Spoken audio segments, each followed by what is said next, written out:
É isso aí, Garcia. Aí as fitas verde e amarela. Aí eu gravei Avante Brasil. Eu fazia FEC Brasil, tinha um timaço. Eu acompanhava o treino deles, tá entendendo?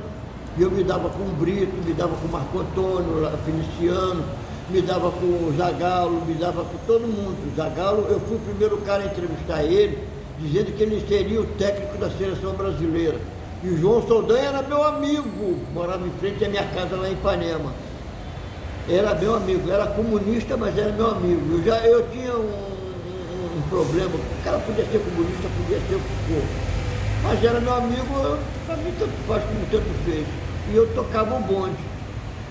E o João Saldanha, sorte minha, o Copa do Mundo não tem cabine, hoje tem cabine, não, antigamente era bancada. E nós fomos para o Copa do Mundo. Minha sorte sempre era Continental, que fez um esquema com a Rádio Guaíba de Porto Alegre. E a Continental fez com a Rádio Gaúcha. Na Rádio Gaúcha trabalhava Billy Gonza. E nessa época ia todo mundo, só a Continental que ia só eu, Clóvis Filho, era o comentarista da rádio, era o Marcondes, que era o pastor da Rádio Continental. Eu não sabia que o Clóvis Filho já estava em fase terminal de vida, ele estava com câncer, tá entendendo? Ele falou para mim, olha, você vai ser o meu segundo na rádio hoje. Eu falei, mas eu tenho que ir para o campo. Não, você vai dar as informações aqui sentado ao meu lado, e o Campanella até, porque a Copa do Mundo é posição de 3. Era locutor, comentarista e o operador. Mas como o Clóvis Filho estava doente, e ele falou com o Campanella ficava em pé. Tá entendendo? E você senta aqui. E quando eu batesse na tua perna, você continuava com a transmissão. Você é um cara aqui perto. Então nós vamos fazer um dueto de rádio. Tá bom. Se faltava fôlego para ele, quando ele começava a ficar, quando ele batia na minha perna, eu continuava. Você entrava, né? Eu entrava sem. Bom, mas não foi na Copa, não, né? Copa do Mundo, 1970, É. México. Mas eu falava pro Campanella, como é que nós vamos fazer? Nós não temos linha. Não tinha, antigamente, para ter linha, eles abriam a linha 15 minutos antes só. Era um pool de rádio. Mas na Rádio Continental, eu começava a falar, o jogo era 11h30, meio-dia, eu começava a falar às 10h30 da manhã. Porque lá no México tem negócio, o pessoal fecha para o almoço deles às 11 horas da manhã. E só abria às 4 horas da tarde. Aí eu falei pro Campanella, ele no Rio, eu lá no México. Tem um açougue aqui que fecha às 11 horas.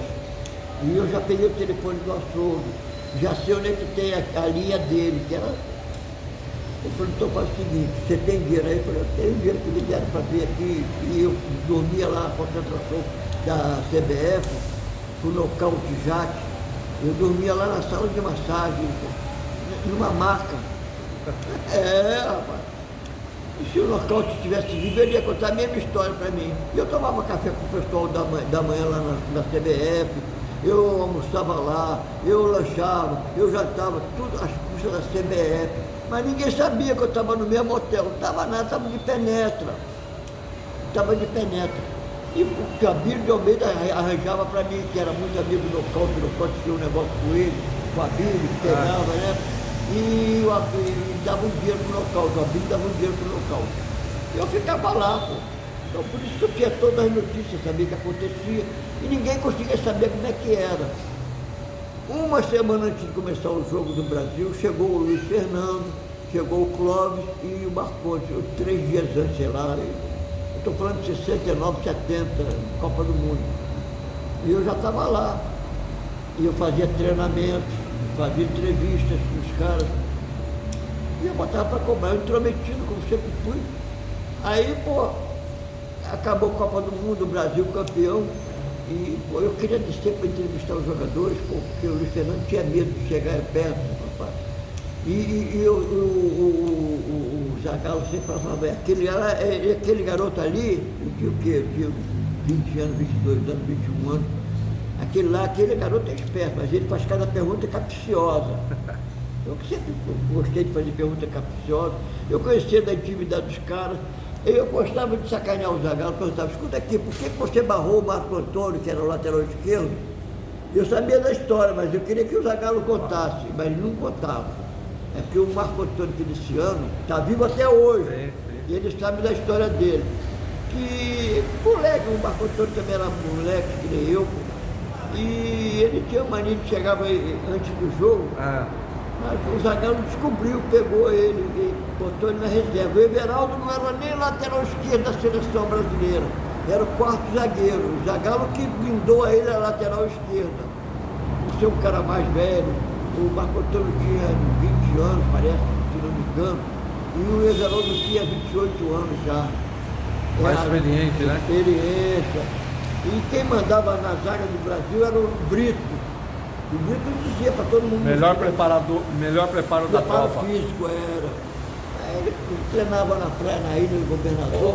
Ô Garcia, então, aí você, Copa do Mundo do México, continuou na Rádio Continental? Aí... Continental era a minha casa. 20 anos, saiu quando da Continental? Eu saí da Continental, não saí da Continental. A Continental foi vendida e nós ainda fazíamos tudo, vôlei, basquete, futebol de salão, natação, waterpolo, atletismo. Continental estava em todas, eu fazia tudo. Por isso que hoje eu tenho 10.188 jogos trabalhados. 10.188, está tudo catalogado. Você tem todos os relatórios do jogo? Relatório não, era a escalação, né? Eu comprava um caderno, quem me ensinou isso foi Luiz Mendes. O Luiz Mendes tinha mania de pegar em cada estádio a metragem. Aqui tem 105 por 65. Esse está fora de padrão. Eu aprendi isso com o Luiz Mendes. Aí Deus não tem um bom lugar. Tá, aí... Ele falou, todos os jogos que você quiser trabalhar, você compra um caderno de tempo, para você ter o que você passou na sua vida. Exatamente. Entendeu? E poucos têm, eu acho que ninguém tem. Acho que ninguém tem, mas eu ensino quem trabalhou comigo, eu falava para todo mundo.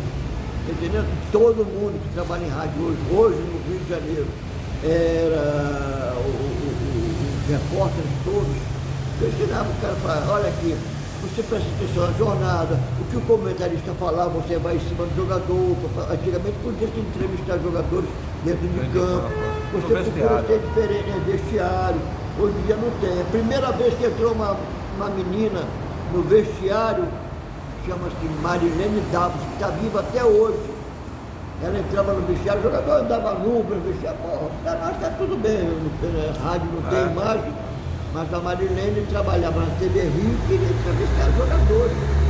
Aí o nome dela, Ademildo Queiroz, que era preparador físico do Botafogo da seleção, mas o jogador está novo, rapaz, o que eu vou ver do jogador de futebol, eu vejo eles todo dia. Eu conheço tudo que eles têm ali, não tem mais nem menos. Eu conheço todos eles, já saí com todos os Marilene Davos falando. Então ela foi a primeira repórter feminina a entrar em vestiário. Então, aí você ficou, aí... Fiquei, a Continental foi vendida. Nós estamos em terceiro lugar sempre, uma tremenda audiência com um público, antigamente era um público cativo. Cara, e quem gosta de rádio, principalmente a torcida do Botafogo, é uma torcida supersticiosa. Você bota isso na sua cabeça. Como em São Paulo tem a torcida do Corinthians, todo corintiano é supersticioso também. Todo corintiano é supersticioso. Se ele escuta uma rádio, essa rádio dá sorte para ele vai ouvir sempre aquela rádio. Você colocou o rádio de um jeito? A rádio espica, eu tinha rádio espica. Hoje eu tenho aqui na minha casa, pena que você não está na minha casa, chegou às 5 horas da manhã para me entrevistar, marquei 11 horas, você chega às 5 horas da manhã.